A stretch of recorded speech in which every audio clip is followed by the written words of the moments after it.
नमस्कार, आप जुड़ चुके हैं लाइव बिहार के साथ। मैं हूं आपके साथ राजमोहन तिवारी। बिहार विधानसभा चुनाव 2020 से ठीक पहले हिंदुस्तानी आवाम मोर्चा के राष्ट्रीय अध्यक्ष जीतन राम मांझी ने महागठबंधन केवल इस वजह से छोड़ दिया क्योंकि महागठबंधन में उन्होंने जो मांग की थी कोऑर्डिनेशन कमेटी बनाने की, उनकी मांग पर आरजेडी ने कभी भी तवज्जो नहीं दिया।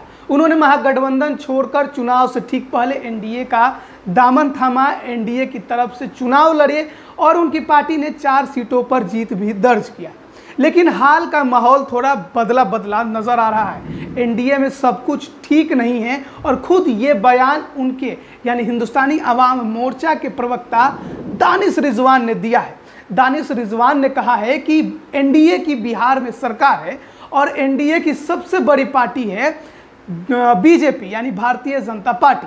लेकिन भारतीय जनता पार्टी अपने ही लीडर पर लगातार सवाल खड़े कर रही है। नीतीश कुमार के शासन को लेकर कई बार बीजेपी ने सवाल खड़े किए। बीजेपी के कई नेता जो बड़बोले नेता हैं वो लगातार नीतीश कुमार पर ही हमलावर हो जाते हैं, जबकि हम लोग एक ही सरकार में शामिल है। इसके बावजूद इस तरह की बयानबाजियां कतई बर्दाश्त नहीं की जाएंगी। इसके लिए अब जीतन राम मांझी की पार्टी हिंदुस्तानी आवाम मोर्चा ने एनडीए गठबंधन में भी कोऑर्डिनेशन कमेटी की मांग कर दी है और उसका कहना है कि कोऑर्डिनेशन कमेटी एनडीए गठबंधन में बननी बेहद जरूरी है।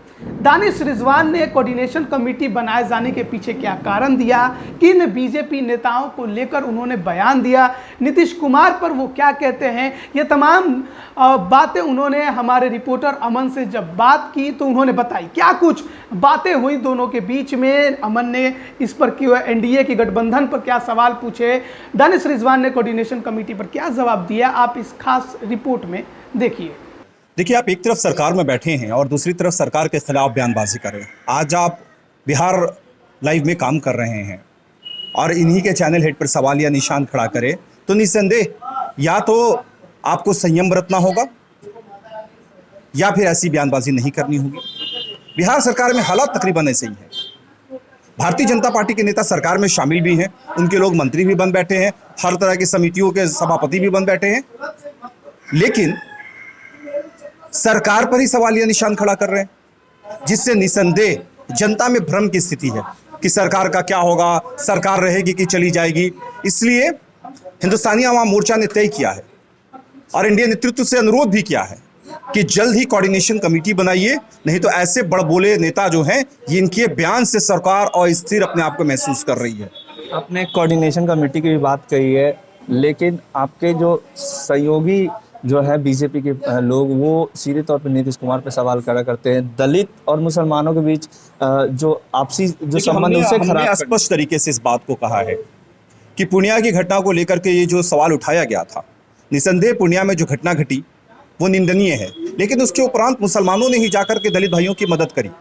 और अगर दलितों पर अत्याचार की बात होती है तो एनसीआरबी की रिपोर्ट कहती है कि सबसे ज्यादा दलित अत्याचार उत्तर प्रदेश में है। तो वैसे भारतीय जनता पार्टी के नेता जो बिहार सरकार पे उंगली उठा रहे हैं, वो ये सवाल उत्तर प्रदेश की सरकार से क्यों नहीं पूछते हैं? जहां कोई दलित अगर घोड़ी पे चढ़ता है तो वहां स्वर्ण तबका घोड़ी पे चढ़ने नहीं देता है, बारात निकालने नहीं देता है, चापाकल से पानी नहीं पीने देता है, बाबा साहब भीमराव अंबेडकर की मूर्तियों को तोड़ दिया जाता है। ये सवाल उत्तर प्रदेश में पूछा जाना चाहिए, लेकिन ये सवाल आप बिहार में पूछते हैं। इसलिए हमने स्पष्ट तरीके से कहा है कि बिहार के कुछ भारतीय जनता पार्टी के नेता सरकार को अस्थिर करने की कोशिश कर रहे हैं। इसलिए एनडीए नेतृत्व से हमने आग्रह भी किया है कि बिहार सरकार को चलाने के लिए एनडीए की कोऑर्डिनेशन कमेटी भी बननी चाहिए, जो ये तय करेगी कि किस तरह की बयानबाजी कौन दे रहा है और उनके ऊपर में क्या कार्रवाई होनी चाहिए। विपक्ष भी लगातार हमलावर है दानिश जी, ऐसे में क्या लगता है आपकी पार्टी और जो आपकी सहयोगी पार्टी सब कुछ ठीक रहेगा? देखिए, घर में जब मतभेद होते हैं तो बाहर के लोग उसका मजा उठाते हैं। हमारे हालात तकरीबन ऐसे ही हैं। अब जब घर के लोग ही सवाल पूछेंगे तो अपोजिशन को तो मुद्दा मिल जाएगा, और वही बिहार में हो रहा है। इसीलिए हमने स्पष्ट तरीके से कहा है कि वही लोग अपोजिशन को भी मुद्दा दे रहे हैं। हम काम कर रहे हैं, कोरोना काल में बिहार सरकार ने काम करके दिखाया है, डेवलपमेंट का काम हम कर रहे हैं, रिक्रूटमेंट्स कर रहे हैं, हर जगह सुशासन की स्थापना करने की कोशिश में जुटे हैं, और आप सरकार पर ही सवाल उठा रहे हैं। तो जब हमारे लोग ही सवाल पर उठाएं, सरकार पर सवाल उठाएंगे तो निसंदेह अपोजिशन के लोग उठाएंगे, और वही हो रहा है। तो अभी आपने सुना हिंदुस्तानी आवाम मोर्चा के प्रवक्ता दानिश रिजवान को, जो कि साफ तौर पे कह रहे हैं कि बिहार एनडीए में भी अब कोऑर्डिनेशन कमेटी की बेहद ज़रूरत है, क्योंकि अभी दलों के जो कुछ नेता हैं वो लगातार अपने ही सरकार के खिलाफ बयानबाजियां कर रहे हैं। बीजेपी नेतृत्व को भी ज़रूरत है कि इन नेताओं पर लगाम लगाए और साथ ही कोऑर्डिनेशन कमेटी की गठन की प्रक्रिया शुरू करे, ताकि जो गठबंधन में दरारें उत्पन्न हो जा रही हैं और जो नेता एक पेज पर नहीं दिखाई दे रहे हैं, वो कोऑर्डिनेशन कमेटी के जरिए अपने बयानों को वहाँ पर रख सके, अपने बातों को वहाँ पर रख सके और उसका समाधान किया जा सके। क्या जीतन राम मांझी की पार्टी हिंदुस्तानी अवाम मोर्चा के इस मांग पर एनडीए की सबसे बड़ी दल बीजेपी तैयार होगी? क्या हिंदुस्तानी अवाम मोर्चा ने नीतीश कुमार के कहने पर यह बयान दिया है? ये कई सवाल हैं जो अब खड़े हो रहे हैं, जिसका जवाब आने वाले वक्त में पता चलेगा। लेकिन जिस प्रकार से बिहार एनडीए में भूचाल मचा हुआ है, इसे देखकर ये कहना कतई गलत नहीं होगा कि फिलहाल एनडीए के गठबंधन के जो तमाम दल हैं, वीआईपी, हिंदुस्तानी अवाम मोर्चा, जेडीयू और बीजेपी, इन चारों के बीच में जो सामंजस्य होता है उसकी कमी साफ नज़र आ रही है।